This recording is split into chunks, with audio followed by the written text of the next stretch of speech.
All right, I think it's time to start our study session. I'll ask Summer to please call the roll. Commissioner Patterson, Barely here.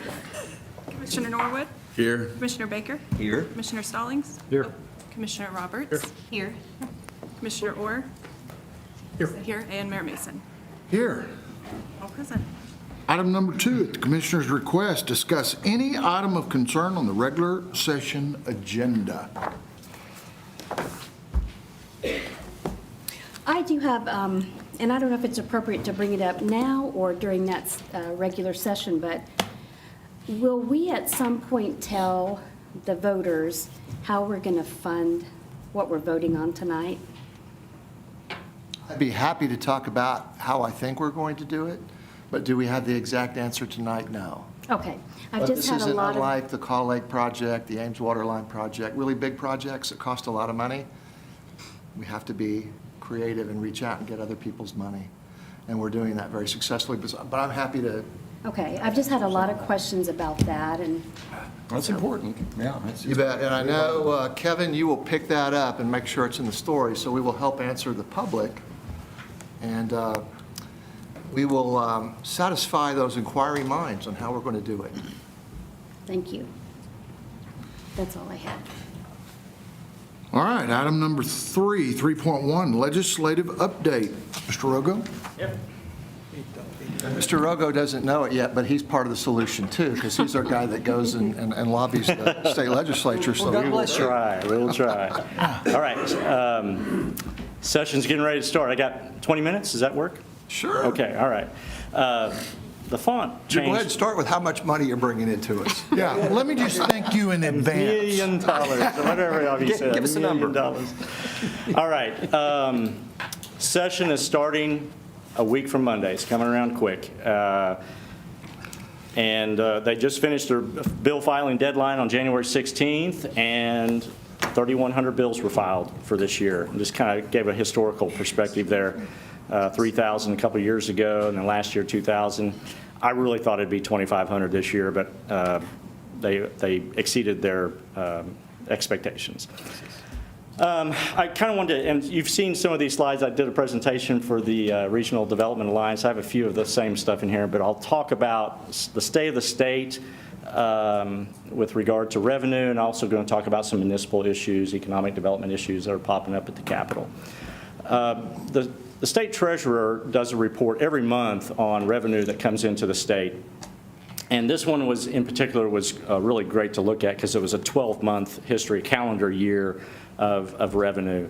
And gross receipts that came into the state were down 79 million, which is almost a rounding error because that was 0.5%, which I'll talk about here in just a minute. But to break it down, individual income tax was up 300 million, corporate tax was down 33 million, sales tax was down 181 million, but if you recall, they had the big grocery tax that probably accounts for all of that, because that was a big tax cut package. The state sales tax on groceries, I think started right at the end of session, either May or June. I don't know what the emergency clause on it, but obviously that's accounted for in the state's budget. Use tax, out-of-state, and internet purchases. I actually credit a local representative, Chad Caldwell, for this because he worked on this internet purchases for a couple of years and really made some headway, and it shows in the figures here. And then oil and gas, the gross production tax is down $286 million. Talk about that here in just a second. And motor vehicle is up $47 million, which is great to be in the car business. Everybody's buying cars. That's a good sign. It's a good sign that income tax or individual income tax is up as well. And then other sources was up $15 million, all the other different revenue sources. The key highlights that the state treasurer wanted to make, he came out with a separate press release like a week later talking about the highlights comparing November to December gross receipts. And he said the income tax collections actually surged 48% from November to December compared to, well, I guess compared to last year. I think that's right. No, November to December, that's what it was. And then sales tax was up almost a full percentage, kind of showing a strong Christmas shopping season. And then gross production tax actually climbed 18% from November to December, which shows a temporary recovery in the energy sector, even though it was down 22% for the year, if you recall. Month to month, November to December up significantly. And then motor vehicle tax revenue was up 20% from November to December. All good signs. I get a lot of questions every year. Where does the state revenue come from? And this is a chart that came from the state treasurer's report. It's a little blurry. But the breakdown is this. A third of our revenue comes from income tax, which is reflected in the dark blue, 32%. Another third of our revenue comes from the sales tax, which is 34% it's the dark green. And then everything else makes up the other third. But sales tax and income tax, a third each, those are the biggest pieces of the pie when it comes to the state's revenue. And then here is the state's budget last year by function. And I referred to the Oklahoma Policy Institute. They have great charts available on the state's budget, and I always like looking at them. I'm a visual guy. But our state budget was $12 billion last year, and you can clearly see that education is the biggest piece of the pie at 46%. And then health, social, human services, those are the next biggest categories, or they take up a large part. It looks like natural resources has a big chunk of the pie. No, not natural, general government, that's what it is. But anyway, health and social services, human services make up a large part of the budget. And then when you look at the appropriations, when you accounts for the agencies, common education, K through 12, is a third of the state's budget. Education is just always going to be the largest piece of the pie for the remainder of my lifetime unless something changes. And then again, healthcare authority, higher education, you can see the other pieces of the pie there. But anyway, I mainly wanted to show you that the sales tax and the income tax were the big revenue getters. Okay, this is a chart kind of giving the historical perspective on appropriations. This goes back to 2009, and on the right side it goes to $12 billion. And the first thing you look at, you're thinking, oh no, the state budget is growing out of control. It's really not, because the group was quick to show another chart to adjust our state budget, adjust it for inflation and population growth. Because we've obviously grown as a state in the last 15 years. A dozen eggs cost more today than it did 20 years ago, 15 years ago. So actually, when you look at the chart, we've done really well. The state's done really well at managing their money.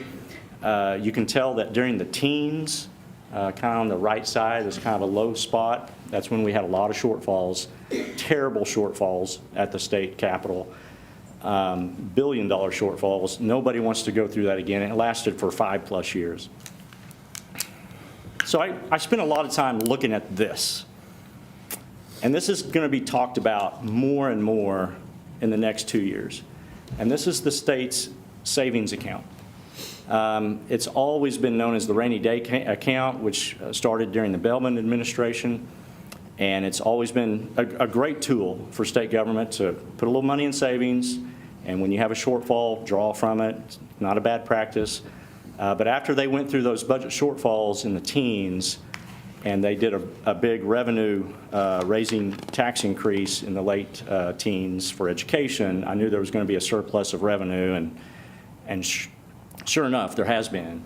But they created other accounts like revenue stabilization, rate preservation funds, so they could put money in those accounts because they were maxing out how much they could put in the rainy day fund. But the point of the story is we have over $2 billion in savings as a state. And it's drawing a lot of interest, pardon the pun, but onlookers as to what are we going to do with this money that's sitting there. It's probably the biggest ratio of savings to revenue that we've had in the state. And so, state government's really not designed to be a savings account. Government's not designed to be a savings account. They can either put it back into the agencies, they can put it in savings accounts, or they can give tax cuts.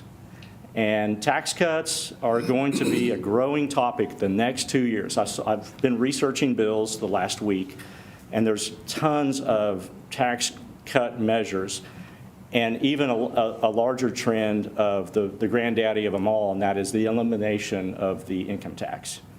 I'll show you a case in point here. This is a press release from a couple weeks ago from the Oklahoma Council of Public Affairs. And I pulled 2 paragraphs out of their press release. According to the U-Haul Growth Index, Oklahoma ranked 11th nationally in 2024 among the 50 states in the net increase of do-it-yourself movers. We're number 11. People are coming to our state. We've seen that. When you talk to realtors, we've seen it in our housing. That's a great place to be. So here's where they're going to start drawing the argument. The top 10 states on the U-Haul Growth Index include Texas, Florida, Tennessee, and Washington, which do not tax personal income. Other states on the U-Haul top 10 impose notably lower income tax rates than Oklahoma, such as Arizona, Indiana, and North Carolina, where they've implemented significant tax reductions. So the argument's already been made to put Oklahoma on a path to eliminate the income tax.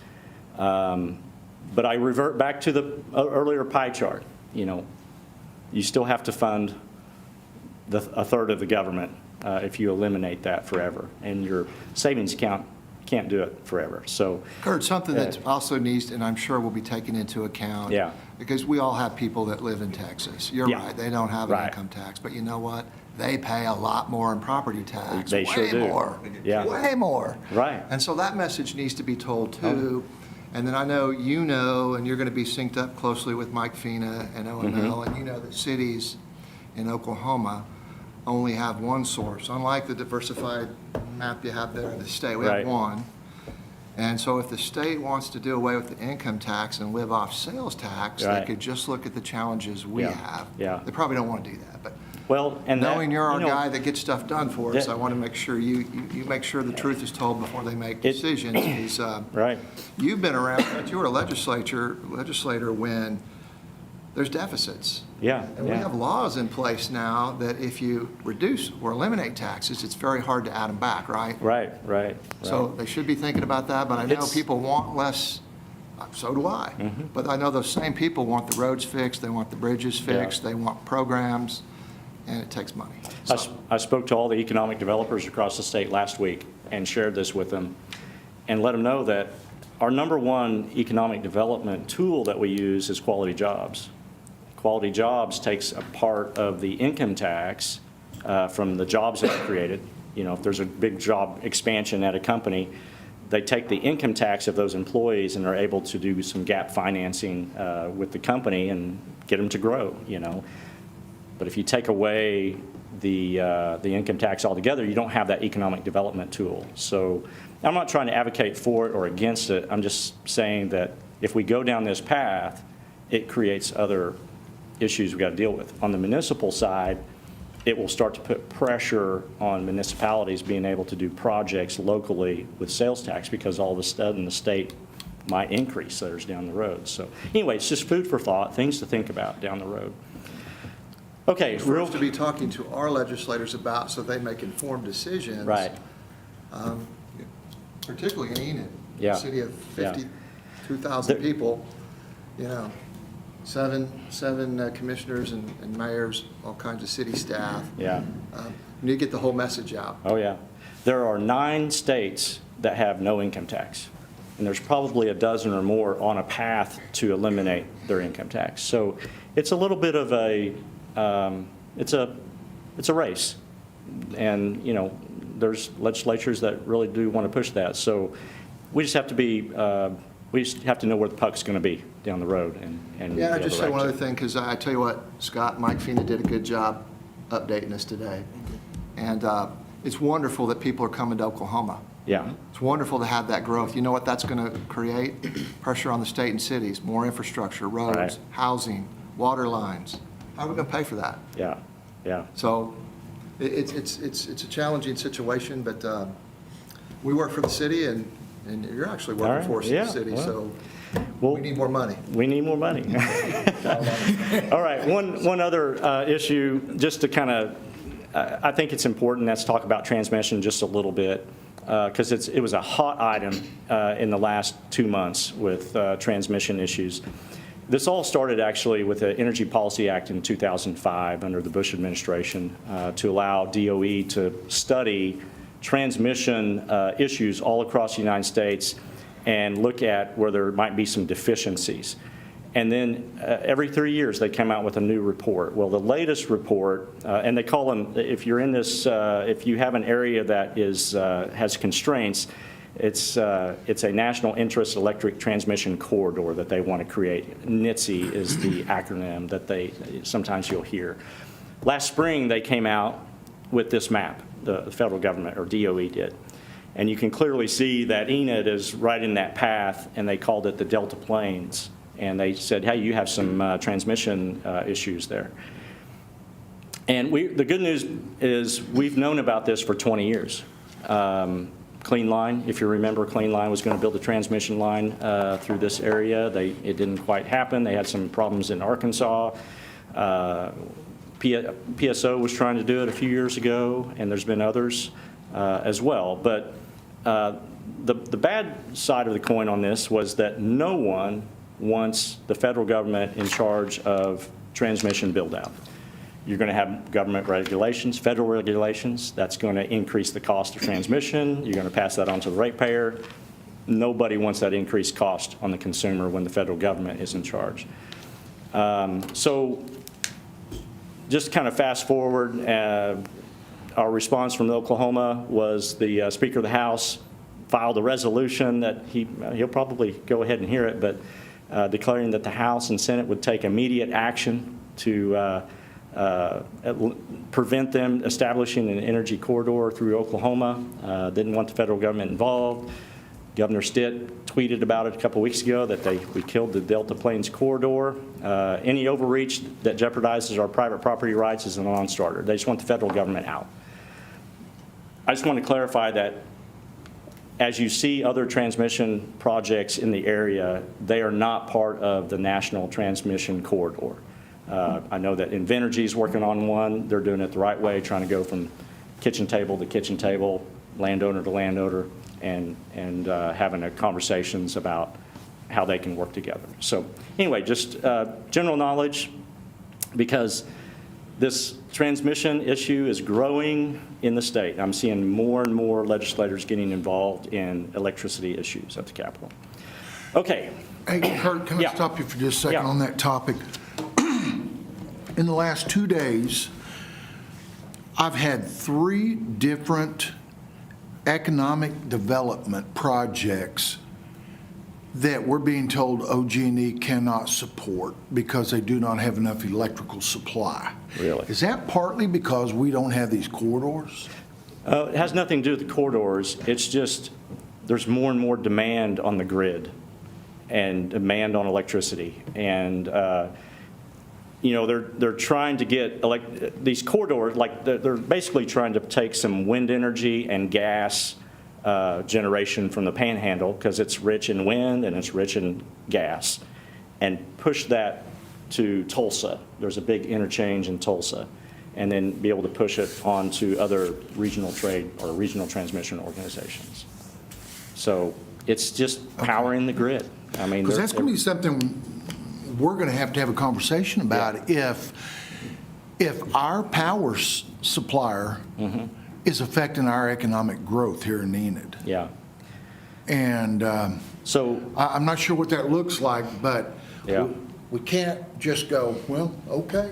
I actually cut them out of this presentation, but nuclear energy Yeah. is the next big conversation. I was on the front lines when wind, 15 years ago, wind was the next big deal, and it happened. And, all the elephants have been found in the room with wind. There's developments everywhere, but now more and more discussion is happening around nuclear energy. You can actually put nuclear energy in this room. You can have a nuclear power plant in this room that would power 80% of Enid, and it fits on the back of a semi. I've seen pictures of it. And the conceptual drawings today are nothing like the cooling towers. That's old technology. The technology they're using today powers 83 naval vessels, and it's proven. And it's not widely available on this side of the continent. It's all over the East Coast, but not here. So, okay, economic development. Senate Bill 241 by Thompson, creating an Oklahoma Department of Commerce board. This is the #1 ask of economic developers across the state, is to have some board oversight at Commerce. It's the only agency of its size that doesn't have a board, like Health, Ag, DHS, all the others. It's solely run by the governor. And we're in a hyper-growth phase with the state. And every time we have a new governor, we have a new set of people and rules, and it changes. And economic development is a big business these days. And they want board oversight to keep consistency. The Department of Commerce does some amazing things with the resources they have, but they don't have a permanent director. We haven't had one for a year and a half. It's been an issue. And we don't have a Secretary of Commerce. That's been an issue. And site selectors pick up on that, and it creates a little friction. But board oversight is the #1 issue with economic developers. This one was interesting to me because Enid is actually in the crosshairs on this bill. Senate Bill 25 by Woods. Adjust the applicable economic development projects for expenditures from the retro fund, I'll explain that in a minute, from counties with less than 75,000 to people with those less than 50,000. Basically, the threshold is bringing it down to 50. Garfield County is 60,000. We're in the crosshairs. What is the retro fund? The retro fund is a special transportation fund that was created just a few years ago, and it was funded hundreds of millions of dollars. It was amazing how much money they put into it. If you have an economic development project, let's say that all of a sudden we have a plant going in east of town or west of town, 200 jobs, and we have this economic opportunity that's going on, and your road in front of the factory is on the 8-year plan, but it's not slated to be repaired or fixed for another 7 years. The retro fund allows you to move to the front of the 8-year plan if you have economic development type situation. The reason I'm paying attention to this is because Woods is the new Senate chairman of Transportation A and B, and he appropriates the Department of Transportation. So I have questions as to why are we changing the threshold on, we're not using it right now, but when we need to, it won't be there. And I went ahead and pulled the numbers as to what counties would be affected by that change, and here we are right there, Garfield County amongst LaFleur, Washington, Grady, Pottawatomie Creek. So anyway, I'm going to be asking as to why this bill. So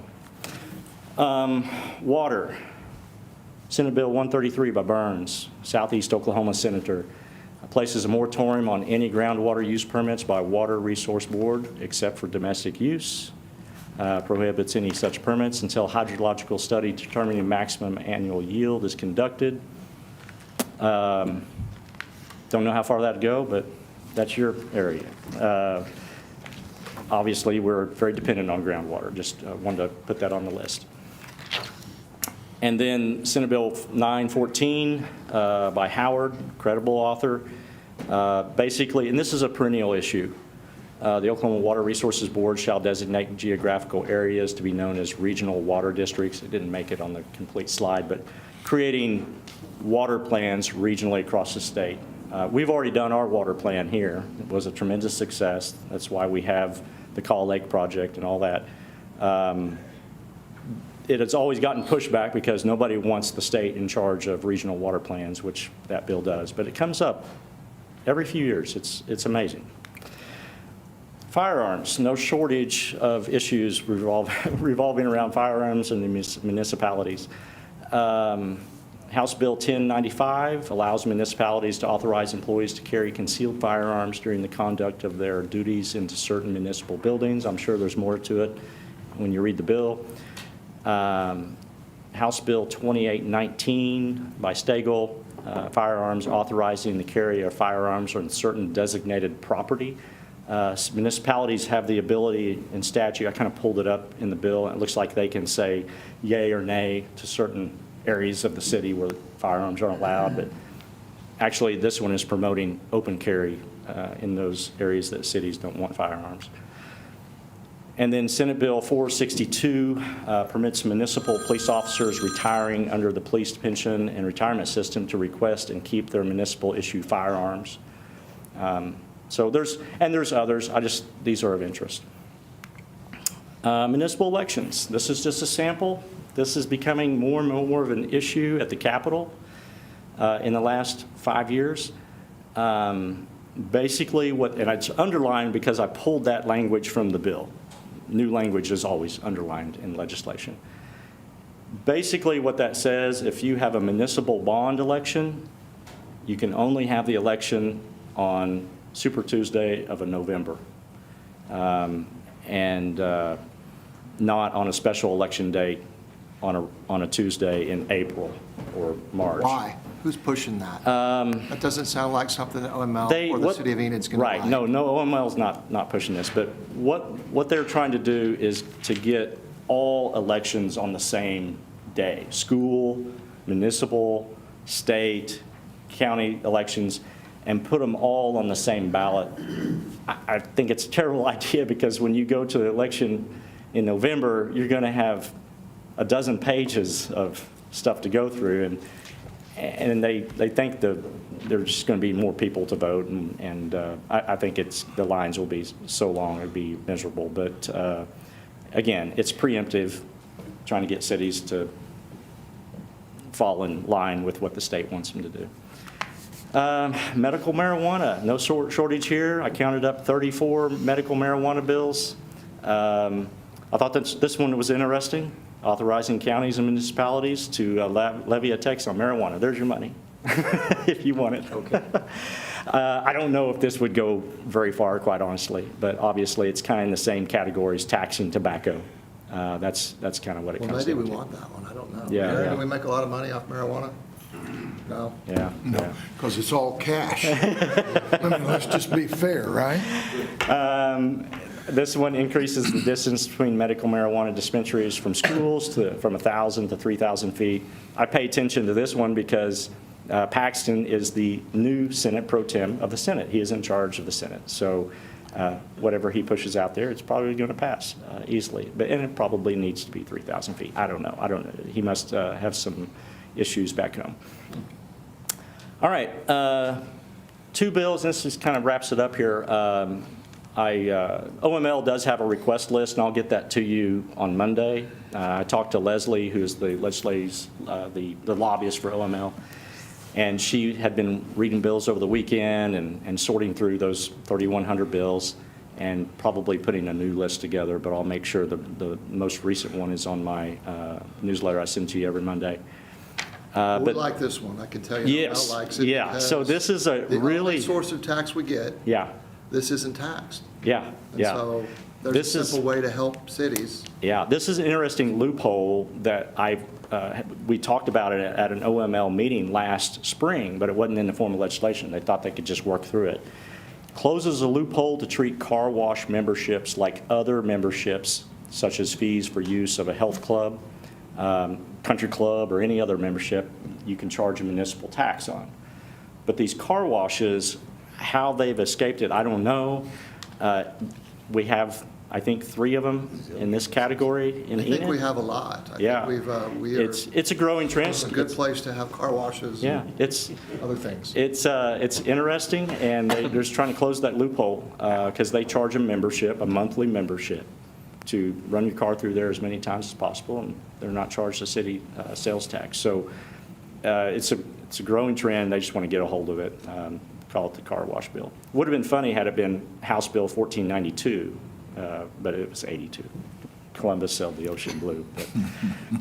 But, and then my last issue here, seems to be a reoccurring issue, trying to clean up the sale for resale tax exemptions. Businesses will open they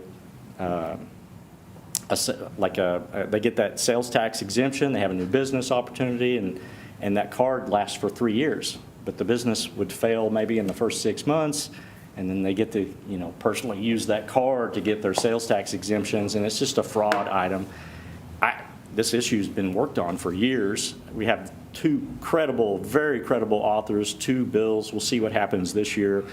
It's probably one of the big asks for municipal government this year, as well as probably another dozen items. But anyway, that's just a sample of what's to come. I'll have a full list of all my bills that I've tagged on Monday, plus OML's sheet, and we'll get after it. Any questions?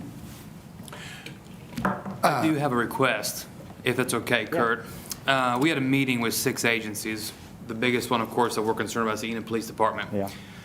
There is a huge lag in the Oklahoma Juvenile Code with criminal statutes whenever it comes to our ability to detain juveniles that are youthful offenders whenever they are either deemed incompetent or they are too young to prosecute.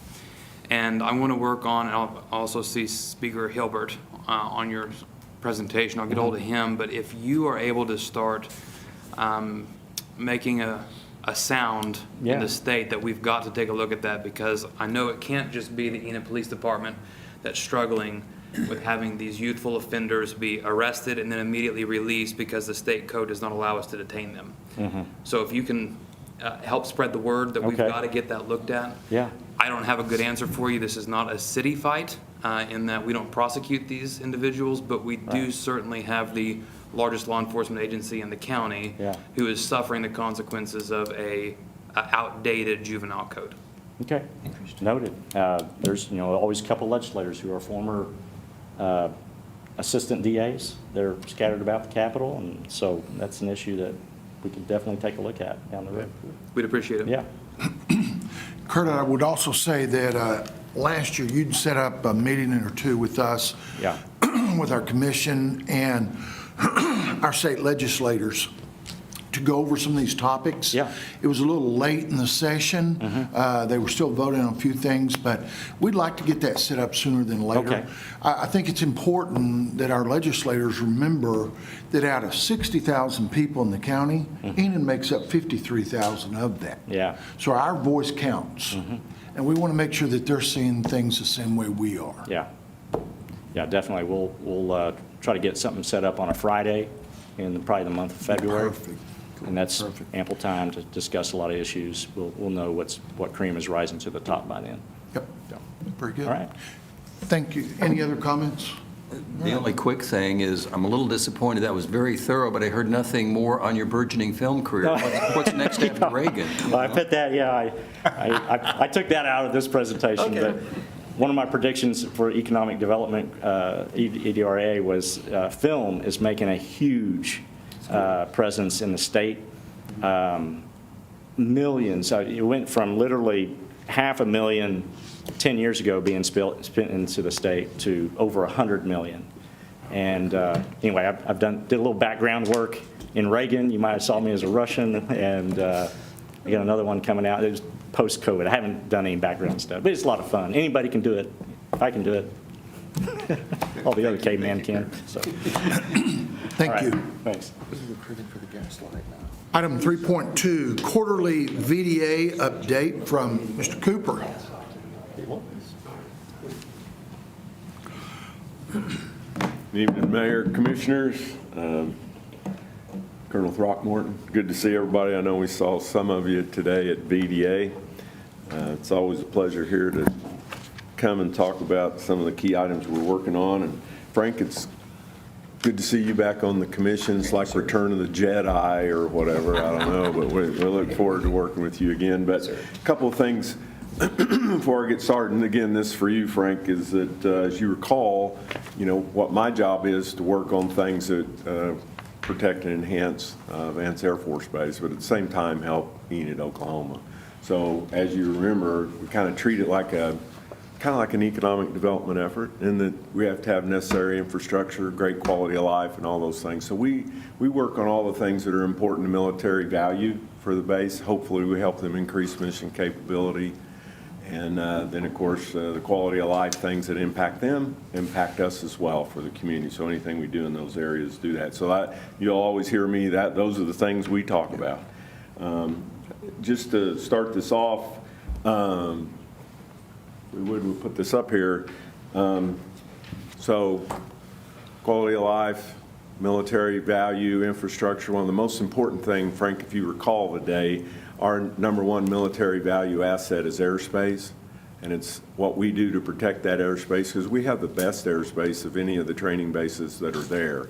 So if we protect that training space, even the military operating areas that go 100 miles or more away from here, or approaches to our runways, or the weather radars that are specifically set. So anything we do to protect that is a good day. So with that, back in November, because of our great relationship with the base, because they're always going to tell us about key issues, problems, concerns, whatever, Colonel Throckmorton gave me a call and says, hey, we have some property that's coming up for sale, and it is this area right here from those two rectangulars there. Follow the slide all the way up to that point right up there above that kind of rectangular spot. It's approximately 60 acres. If you see where that's actually on the south, at the end of the south, outside, it's south of the outside runway at Vance. So that would be the south side or southeast corner of the runway at Vance Air Force Base. Now, if you look at that picture, I don't know, I can't imagine that we did not own and control that, or that they didn't. But anyway, he let us know that that was coming up for sale, and so I quickly noticed the mayor so we could try to get that done as easily as possible without it getting out there, so we didn't have to have a huge competitive contest on acquiring that property, because there's really no public use for that other than you can't allow things like hunting or any of those kind of things in there. So we got to do whatever we can to protect that. And I told the commander that we'll do everything we can to acquire that. And so the mayor quickly talked to attorneys, real estate, folks that were handling that. And so we were able to contact the person. I think they're the only ones left in the family. It was in a trust. And so we were able to acquire that. But again, when we can do anything to protect and enhance the encroachment of Vance Air Force Base, it's key. And one of the key things coming out of 95 when we did the comparative analysis between ourselves and the other bases, the other reason this is important, because one of the key issues that we had, our infrastructure was the worst at the time, it's not now, to the other bases, but we had 0 acres to expand. So we've done 158 in front of the east gate or west gate, about 130 or so in front of the east gate. So we now have given them property. There's 12 acres over at the southeast corner of the runway. It's kind of an environmental issue. That was 12 acres. So we now have growth potential there at Vance. We did not before. So with this does two things. He's had a waiver that he's had on lighting and other things for how they do approaches, to the runway. So I wanted you to be aware of that is on your agenda tonight. So it's a very important item. We would look to proffer that, and we have some capability, I think, through the Oklahoma Strategic Military Planning Commission to be able to pay some of that money back, if not all of it, for the purchase of that property. So I just want you to know that was important. So again, number one, military value, gives us growth. We protect encroachment and allow him to do things he needs to do. So that's a good project. Every year, always work with the base to find out what their key areas that we work on in these areas of protection, whether it's these military value projects or quality of life. This year, we met with them, the mayor and city manager went out there and met with them, and it deals with water and power resiliency.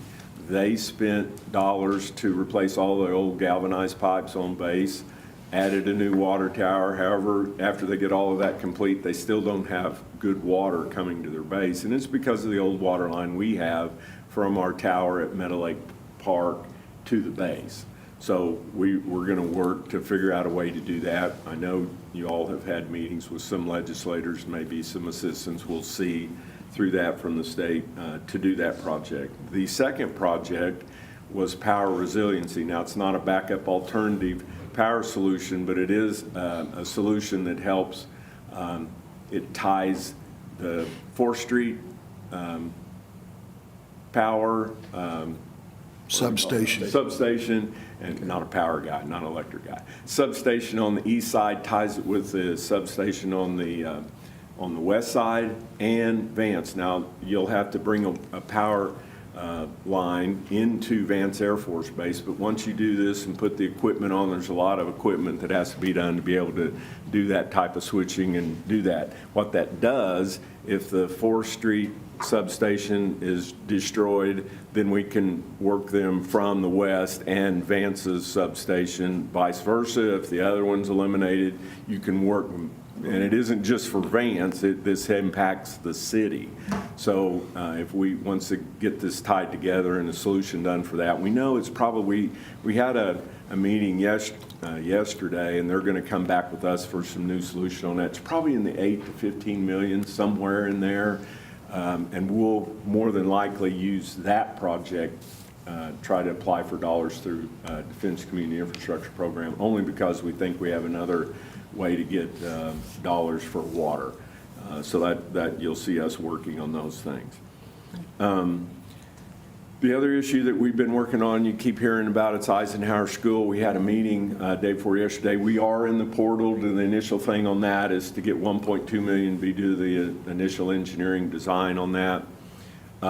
They had a problem with the Department of Defense, and Patrick O'Brien, who's the director of the Office of Local Defense Community Cooperation, who is the liaison between the Defense Department and us on this school. They fund the money from the Department of Defense, goes to Patrick's group, and then they fund it to us.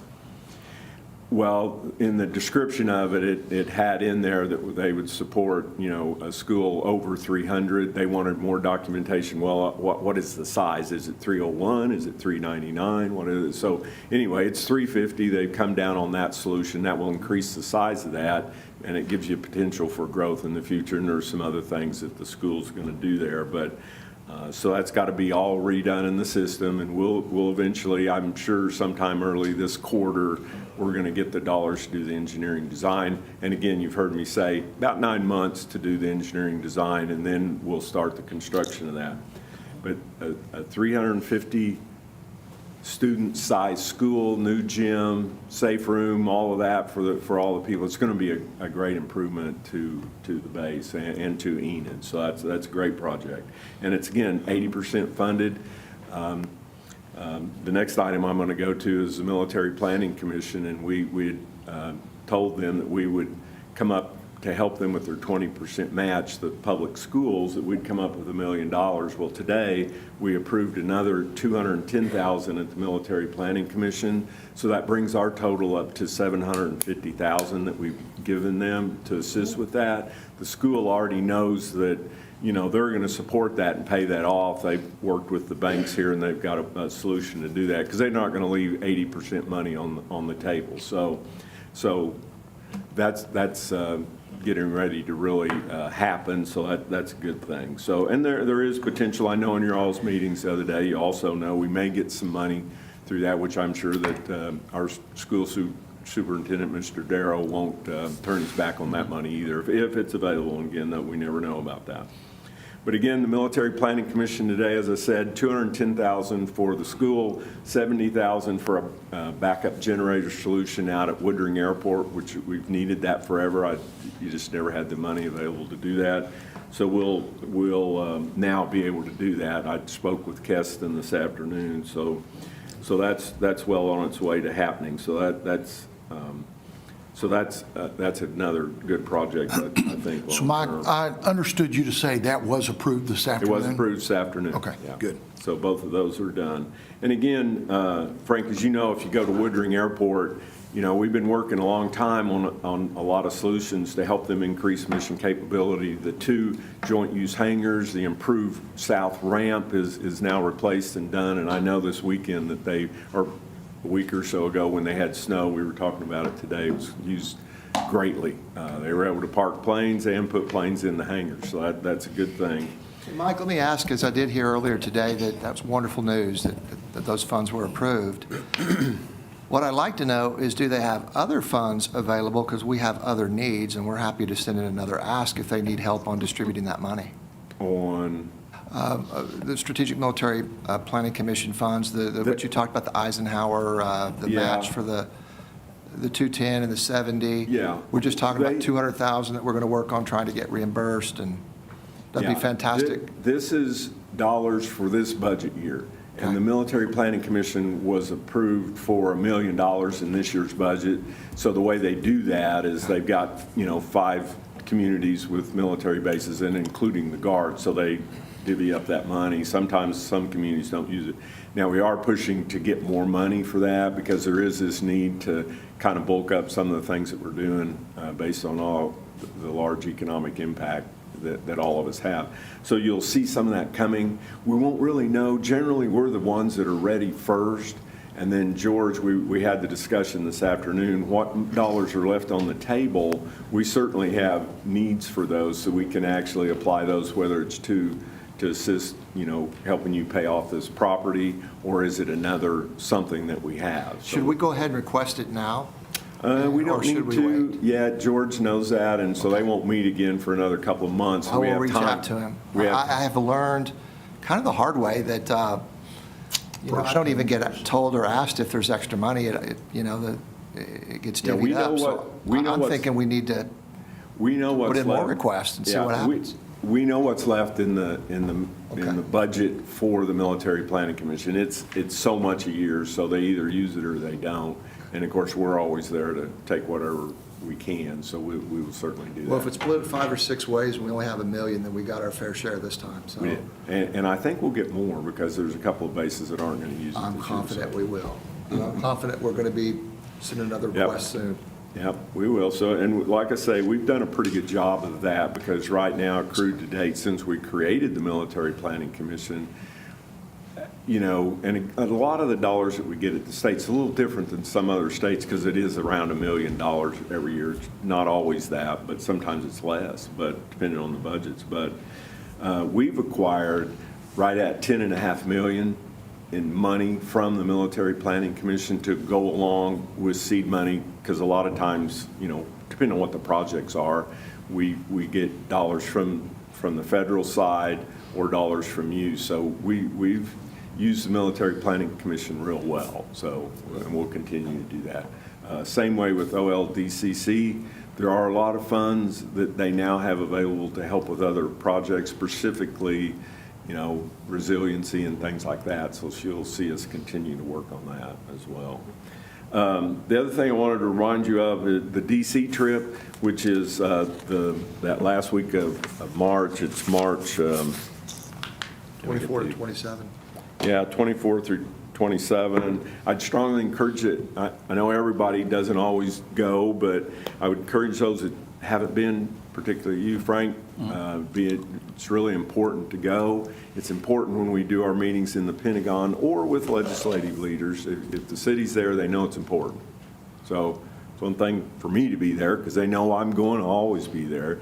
But the mayor, you, city manager, superintendent of schools are people, some of the folks that are on specifically for education or medical, those people, if those are there in the room, because we're going to be talking to people like the chief or the secretary of the Air Forces or the undersecretaries over installation and things like that. It's one thing for me to say it, and we do, and that's important.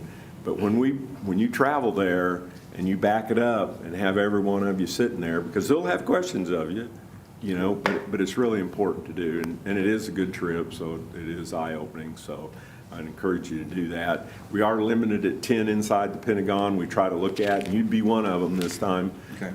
If you can go, Frank, because you've not been. So we try to do the best we can on that. So Assuming you can get a security clearance.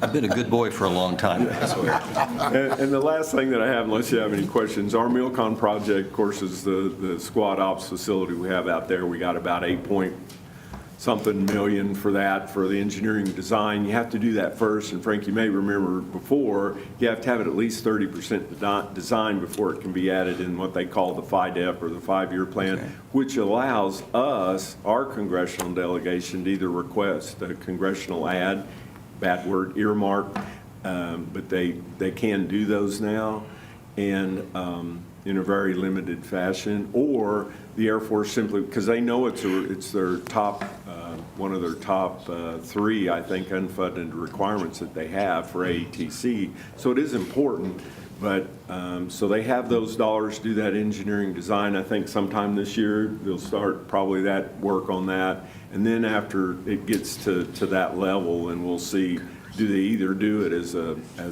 president, Yes. normal president budget item, or do we look to get it funded another way? Our congressional delegation is very much behind it. That's why we got the congressional dollars to do the engineering design, so we could hopefully get that moved along quicker. So anyway, any questions? All right. Any questions, comments? Coop, thank you so much. We appreciate everything that you do. All right, always good. Yeah, thank you. Okay. Safe travels. Okay, you bet, thanks. Item 3.3, review of the fiscal year 2023-2024 City of Enid Audit Report. Aaron and Joel, I think this is y'all. Yes, good evening, Mayor and Commissioners. I'm glad to be here with Joel Hauser. He is our partner in charge of our audit with Forvis Mazars. Yes, they've changed names again. And so I'm going to do a high-level overview first of what the requirements are for the audit and talk about the management discussion and analysis. And then I'm going to turn it over to Joel and let him talk a little bit about that process, what their findings and opinions were, and what that process was, and answer any questions that you may have. So annually, every year, under Title 11, we are required, if we have more than $50,000 in revenue coming in, to do an audit, and that audit has to be in conformance with generally accepted auditing standards, and then also standards are outlined by the Comptroller General of the United States for government auditing standards as well. And so all of that was taken into account. Also under the statute, we have to be engaged with a firm by 30 days after the close of our fiscal year, which we were engaged prior to the end of our fiscal year with Forvis. We're in year 3 of a 5-year contract with them, or proposal. And then they also have to complete the report by the end of the calendar year, and that again happened. The report was issued in December and filed with the State Auditor and Inspector of Oklahoma timely. So we're on progress of where we should be. Again, this is just for your information to have. This is the firm. These are the 2 members of the firm that were the leads on our audit. Joel is here tonight with us, the partner in charge, and then Kirsty Morrison was ill and not able to be here tonight, but she's the one who's feet on the ground here in the building with us and her team, looking through everything that we have to make sure that we are in compliance with all of those standards that they're looking at. So MD&A, management discussion analysis, is about the first 12 pages of the audit. It just gives you kind of a high-level overview whenever we put all of the funds and different things we talk about, whether it's police and fire, or water, or Call Lake, and fines and code, everything rolled up into one overall, how's the city doing as a whole? And it kind of takes a look at it from that perspective.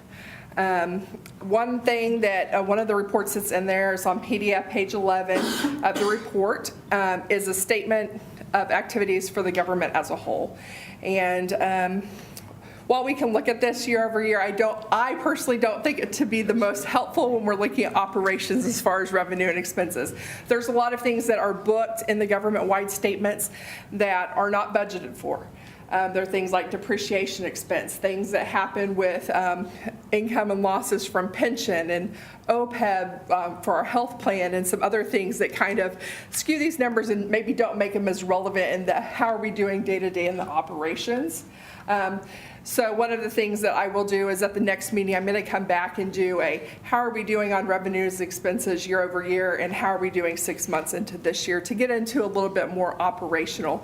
Because when we talk about charges for service went down $1.4 million, that doesn't really mean a whole lot. I mean, we had CV2 funding that was maybe $4 million more in 1 year than the next year. And so there's a lot of things that go into that with those grant contributions and revenues that cause large swings. But in general, pension plans, grant dollars, capital projects are what's driving these changes in revenues, and not that the golf course, hey, did really well and brought in $23,000 more dollars in customer revenue this year. So we'll get a little more into the operational part of it when we look at the fund financial statements compared to budgets versus this audit report on revenues and expenditures. A lot of the decreases in expenses that you see there, 1.7 million, over $6 million swing just alone in the fire pension fund and our reporting of what we have to report on our proportion of that. So just to let you know high level what those numbers are, but not really the focus of where I want to spend the time tonight. I really want to spend more time on the next statement, which is the statement of net position. And there are 5 areas that are included in the statement of net position. We have total assets, deferred outflows, total liabilities, deferred inflows, and total net positions. All 5 of those areas increase from FY23 to FY24 in the audit. We'll get a little more into what those numbers are, how much they changed on this slide. So when we're talking about the changes from FY24, 23, overall assets changed. Current assets by 8.38 million, an increase in capital assets of 66.9 million, and a decrease in non-current assets of 20.9 million. And we'll get into what the driving forces were on those in a later slide. Total deferred inflows, there was a total change of 2.13 million, and I do want to get into this one a little bit here because I don't have another slide on that, but the deferred inflow of resources is basically just a consumption of assets, but it is attributable to a future period, so like maybe the current year that we're in or even future years. And a lot of these have to do with pension liabilities and assets, and OPEB, which is our health plan and what we provide for retirees on a health plan. Overall, the 1.57 million of that increase was tied to pensions, 1.4 million specifically to the police pension, 775,000 to fire, and then there was an overall decrease in the city of Enid pension plan on outflows, and then there's 560,000 attributable to the OPEB plan. When we talk about current liabilities, we have it broken out into current and long-term. Current liabilities went down 5.2 million, and long-term liabilities increased 29.42 million, and that's largely attributable to Call Lake. And there's some other ancillary numbers, and you'll see those as we get to the slide that covers the liabilities. Deferred inflows also had an increase of 1.43, and again, this is assets that are future period, but inflows instead of outflows. And again, $891,000 of that was attributable to pensions, with $786,000 being to police, a decrease in fire of $344,000, an increase in the city of Enid pension of $449,000, and $336,000 related to OPEB, the health plan, and taxes and pension, or taxes and lease deferred inflows, receiving tax dollars where people paid their sales tax late to the tax commission, so it got to us late because they're delinquent in their taxes coming into us, and that was about $200,000 net that came into that deferred inflow. And then we're left with our asset, our position, and most of our position, of course, being the city, is invested in assets, infrastructure, water, sewer, roads. That's where you're going to see the majority of those funds. The restricted funds are things that are set aside by vote of the people, state legislature, things of that nature. And then we have unrestricted funds, which, even though they may be unrestricted, doesn't mean that they don't have a designation. Things that are set locally by the governing body that are designated are included in there, as well as current encumbrances we may have at year end that weren't paid off are still included in that unrestricted amount there. So overall, we had an increase of $31.8 million in net position from FY23 to FY24. Net capital assets, that big category that we're talking about there, from beginning $489.9 million, we ended with $556.8 million, $67 million increase in capital assets. The land there for $3.8 million, as you're well aware, in August of 23, you guys took out a loan to purchase some land for the industrial park development that we're doing out there. So that is the land that was purchased as of the end of the year. Construction in progress, we had a $61 million increase, and so that was a net of $80.6 million coming off of construction in progress and being recognized, and then $19.2 million in projects being added to construction in progress that aren't yet finished. We have a decrease in buildings, equipment, and vehicles, and those are largely because we have some larger purchases that are being depreciated for our newer things. As far as buildings, it would be our water plant, the event center, the new fire station the new training facility, some of those that are still being depreciated. Most of our other buildings are fully depreciated on the books, and we just didn't buy as much as what we're depreciating off. And the same thing for equipment and vehicles. We've just invested a little less in those and more in some other capital in the last couple of budgets, and that's what you're seeing as a result here. Infrastructure, $7.7 million, just the net of everything that we added from CIP, those coming on and off, and water, sewer, flood projects, all of those go into that. The last two, lease assets and Sabitas, those are newer ones that you probably aren't as familiar with. There's some new lease, and Sabitas are, subscription-based information technology arrangement agreements, and we didn't have to use to book future activity on those, but now we do. And so if we have a subscription-based software that we're using, basically we have to take into account that we're going to be using it in the future and then book what the asset is and also the liability that's associated with those. And the same thing with leases.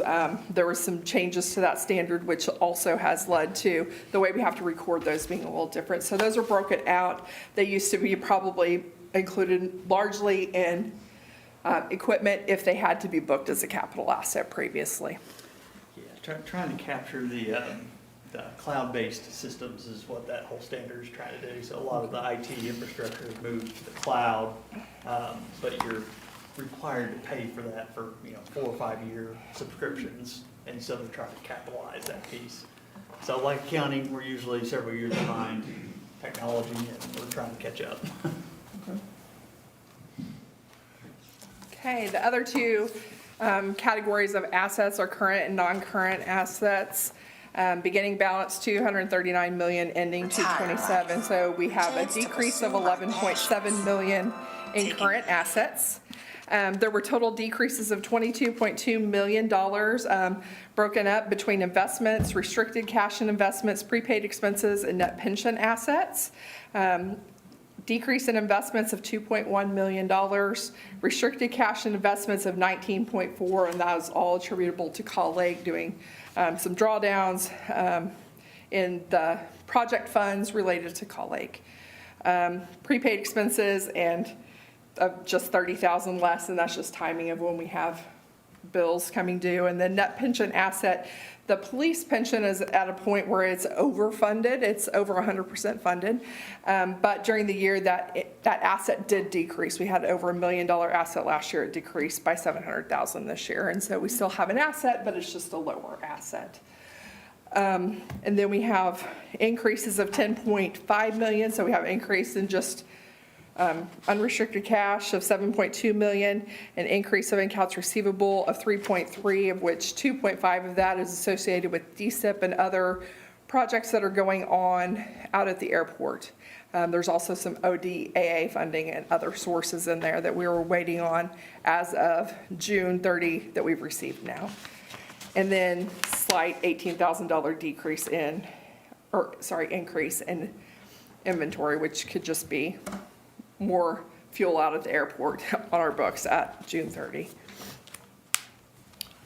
Move on now to the long-term debt outstanding. So overall, we had a $31 million increase in debt outstanding.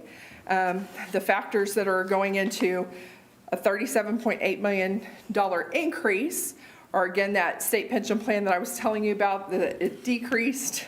The asset, which the liability portion of it gets booked here, which is it nets it, so it's showing up here as it's a debt, even though it's not really a debt on our books, just how we have to record things. OPEB, the health plan, and workers' comp, and compensated absences, and landfill closure are all on that list. Those are all based on accounting estimates, and so from year to year, they'll change as we get things further filled up, discount rates change, other factors that go into each of those. And as we have experienced more claims, we'll have more data to put in to do those numbers. And so those change year to year. Some years go up or down, just depends on how many claims we have for workers' comp or how many retirees we have on the health plan currently. So nothing concerning there. All of those changes are less than $500,000. The big one that you're going to see here is we do have $35.8 million in SRF loan drawdowns, and that's on the notes payable. We've taken out more of those, the 2020 SRF, as we've drawn down those funds. That, of course, increases the outstanding debt. It's not on our books until we actually do a drawdown of those funds, unlike FAP, where we get it all up front and it's booked in a whole at the beginning. On the decreases side of things, $6.7 million, and again, 4.8 of that's tied to the fire pension having a better performing year, and then the city of Enid's plan, and then some direct financings on some trash trucks that we're having outstanding right now. The other big thing I want to spend a little bit of time on here is the net pension liability. This is probably the one time a year we really talk about this. It's not something that we talk about a lot during the budget process. We do budget to make the match contributions and pension in each of the operational funds. But the police and fire pension, this is probably really the only time we talk about it. So I just want to explain a little bit about how that works for you, because it is such a big impact of that $23.5 million. It's a decrease from last year of $5.4 million in liability, so that's good. We're moving in the right direction. But the police and fire pension plans are cost-sharing multiple employer plans, and so it is funded by not only participants like our local police and fire, it's funded by the city as the employer of those, but it's also funded by insurance premium taxes and state appropriations, and then is ran by the state to provide the benefits for the people who are participating in that plan. As part of that, we are required to recognize our proportionate share of any liabilities or assets that are in the plan on our books. And so for the current year, you can see there's, or for all the historical that's up here, you can see there's these really big numbers here, and this is a firefighter pension. It's been historically severely underfunded. A couple years ago, they've made some changes to that so that there would be more money coming in from all of the funding sources to kind of help bring some of that in line where it needed to be. And then you can see next to it, the police pension has been historically a negative here, which means we've had an asset on the books. They've done really well. As a result of them doing well, this last legislative session passed a House bill that increased the benefit payouts to retirees about 20%. And with that came additional funding that we are going to have to put in place come July 1 to fund their pension at a higher rate than we had been, so that they don't continue to draw down money. They want to keep it at as close to 100% funded as they can. So we'll be increasing our percentage that we pay in, and then the employees themselves will be increasing that percentage 1% each come July. So when we do the budget this next year, you'll see that increase in the police pension that we'll be funding. Did that 20% increase of their pension benefits cause more people to retire? I mean, did that put a strain on our ability to recruit or to keep our numbers up on our police force? Or I think that some of it is just trying to get people that are in the field to stay in the field. It's changing the multiplier on when you get years of service. So people who have had more than 25 years of service, that multiplier is going up from 2.5 to 3%. And so they will get more in retirement if they stay and put in their years of service. And so I think it's a tool to help maintain the people that they have on staff. Okay.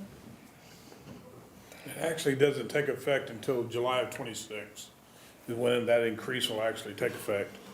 So you actually have to stay here until July of '26 to get that 90% over the 70%. Yeah, but we will start funding at July 1 of '25. That's when the retirees will see that benefit increase. And so you can see the change there. And then the City of Enid employee pension, we are a standalone plan that's funded locally, and we have a retirement committee with an advisor, a financial advisor, and also an actuary who does information, and we meet to review that and make recommendations. Anytime that there's changes to those plans, they come to this body for approval, and we've done really well on keeping that funded. Overall, for the current year, the police fund was funded at 101%. We had a portion of 1.31% of the overall state pension. The fire pension, we have our portion is 1.78%, and that pension is funded at 70.8% right now, which is an increase of where it's been, so that's good. And then the City of Enid's plan right now is at 85.6%, and you can see there's been some ups and downs there, but we try and keep a conservative, steady approach so that in the good years we don't pull back, and in the bad years we don't like go crazy trying to fund more, trying to level that out. And so overall, that's just so you understand the impact that it has on our financial statements, because you don't see it on the budget side of things. So I just want to spend a little time. Is there any questions specifically on the pension side of things? Yeah, there is a big question at the state level, not as big as it has been, but the state is the ones responsible for the inputs, everything that goes into it, but the liability gets put on the city's books, which is the question of how does this get funded eventually? Is it the city's responsibility, or is it the state's responsibility to do that? So, And while we're at it, I'd also say the state helps fund the police and fire, but they don't help fund the municipal employees. yeah, that's correct. Just another difference. That is correct. Very sorry about that. Yeah. Kurt?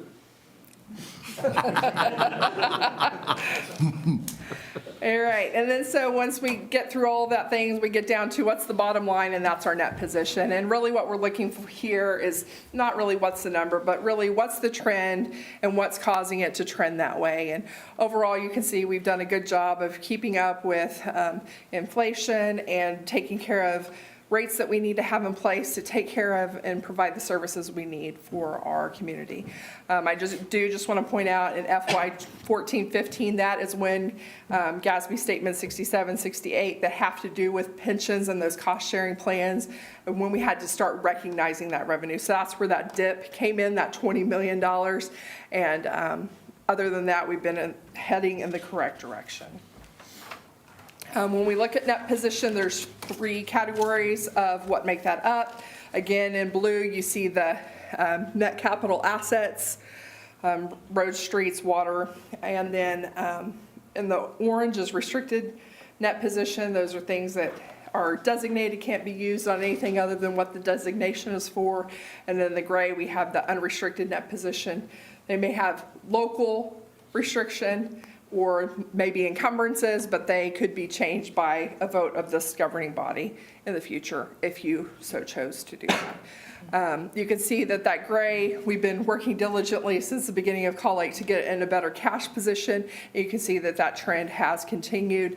You'll see the big jump, 21 till now, where we have those ARPA dollars sitting in our bank account that hadn't been spent until this last month. So you'll see that go back down a little bit in the next audit whenever we get there.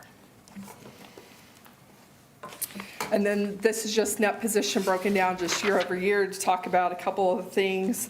Net investment in assets increased $13 million. And of course, a lot of that was related to Call Lake water supply and then also some of the capital projects that we cash funded during the year. Restricted net position increased $629,000. $161,000 was related to debt service payments for the new industrial park loan that we took out. $1.2 million in capital improvements. We had more contract awards over the past year than looking back historically. $39,000 in projects, special projects funds for police spent during the year, and then $700,000 tied to those pension benefit decrease for the police pension. And then left us with the unrestricted increase of $18 million. 10.7 of that is in governmental funds, and $7 million of that is in business type activities. And again, the large majority of that being encumbrances at 6/30/24 that were not yet paid. Other than that, there were a couple new GASB statements. GASB is the Governmental Accounting Standards Board, and they pass statements every year that have to be implemented. There's 2 this year that they that went into effect, and really they have to do with just how reporting is done to bring comparability and consistency and understandability to some things and how the report is written. Both of them were adopted, but they had no impact on our financial statement this year. I'm going to turn it over to Joel now and let him talk about their opinions and kind of their process and answer any other questions you may have. All right, thanks, Aaron. Yeah, everybody, well, not everybody, some people do ask, what is an omnibus package that got issued, that GASB 99? Basically, that's just a bunch of corrections that have accumulated over the course of issuing a bunch of GASB standards. So when you see the omnibus, just think those are the oopsies that they're finally trying to correct. Because I always drove me crazy because it's omnibus. Nobody knows what that is. But opinion-wise, great news, clean, unmodified opinions. We start typically our audit process in about the August timeframe, and we spend about 600 hours total going through records, driving the accounting and finance staff crazy for months. This is more of their part-time job of, run the city during the day and work with us and get all of our stuff at night. So we do appreciate their help because we are a pain. I'm just going to be honest with that. But we do issue unmodified, clean opinions. No material weaknesses or significant deficiencies to report. So those are findings that if throughout the process we have to bring those to governance's attention, which is you guys, but have none to report. And honestly, I'm not really supposed to say all this, but this is usually one of the cleanest and quickest audits that we do. So I do commend staff on that because they really do put a good job together. Records are always together. We don't have to spend a lot of time digging through things to find stuff. So we do appreciate that, and it does save time and money for sure. But there is a little packet, which is our audit information that I think you guys have. It's about, I don't know, 10 slides long, which I'm not going to go through that in detail. But if you ever want to know a little bit more about what it is that we do, it's usually included in this slide package. And I kind of pause there and see if anybody had any questions or anything to ask. It's lots of information, but again, if you ever get really can't sleep at night, you can always open up the 100 pages of financial information, and that should help relax you. Kind of last thing I said, I know Aaron brought this up, but the MD&A, if you don't do anything else with the financials, because it is a lot of information, but focus on the management's discussion and analysis. It does a really good job of bringing in the highlights of what has changed year over year and the projects that were performed. And it is pulled from all that information that's in the back. So with that, I appreciate it. I do have a question. I Sure. had to pull it up on my phone because I was going over this as I was traveling. What is an uncorrected misstatement? Kind of That's a very explain good that. question. So during the course of our audit, we have materiality thresholds. So we're not going through every single transaction. We sample several of them, and as we go through the process, we set materiality, which management doesn't know what that is, and that's really our threshold to say, okay, if a reader were looking at these, what is a threshold that they would say, okay, that's a problem versus not a problem? And so we'll go through that process. If we find an error or a misstatement that is below that threshold and pretty minor in general, we'll accumulate all those as we go through that process, but doesn't necessarily mean that we think it needs to be fixed for these to still be a clean opinion. But very common throughout all the processes. I can say my entire experience of doing this, Enid has probably the least amount that we have. Some of them, we may have 50 different just minor transactions. So for example would be, say out of the hundreds of millions of dollars you have, we find like a $2,000 error. Not worth going through 100 pages trying to fix. We'll just accumulate it, and then at the end of the day. How much were the uncorrected? What was the total? Was it 44,000, something like that? Something like that. It was only on one fund. I couldn't even see it when we're talking hundreds of millions of dollars. It was a fantastic job. Yes, And I'm yes. glad that you're saying you audit a lot of cities, right? We are, yes. Yes. A lot of cities. I just wanted to help enthusiastically answer that Absolutely. question. $44,000. One error. Yippee! Yeah. It's time to celebrate. Pretty Outstanding much. audit. Yeah. Thank you, Outstanding audit, typically, I would say minimum, I usually have 10 of uncorrected misstatements. You guys have one in one very minor fund. So, yeah, great audit, great staff to work with. I just wondered if that was when we go somewhere and we forget to bring a receipt back or something like that. I didn't know what that It could that very well was. be something like that. Just not anything that's going to change the outcome of the audit. So, yeah, no, that's a very good question. I'm glad you asked that. Yes.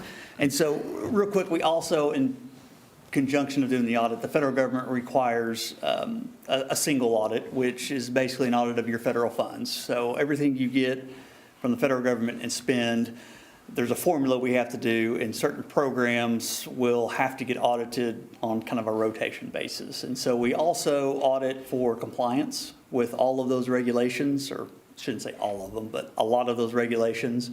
And we also issue an opinion on those. Basically, it's called the Schedule of Expenditures of Federal Awards. And the programs this year that we had to audit were CDBG and out at the airport, I guess it's the DSIP program, the Joint Hangar Project. And so we audit those, go through compliance based on what the federal government gives us, and issue opinions. And so those were clean, no issues to report there either. Cool. Just say it when you bring it back in the regular meeting. Sure. Any other questions or comments? Well, thank you, Joel. We I appreciate appreciate you it. doing that, being here tonight, and Absolutely. Just always pleased with our finance team, so thank you You have a very much. good one. There's no I'll other give you that. questions. All If right. Aaron wants to come work for us, that's, No, figured that'd be the answer, but I thought that. Thank you. all right, thank you. 6:25, Aaron, I am going to break right here. We'll pick back up at 25 minutes till 7. That'll give us 10 minutes. And then when we get to the section where we can go back, I'll let you do the Call Water Lake financial update. Would that be okay? Yeah. All right, that being said, we are adjourned.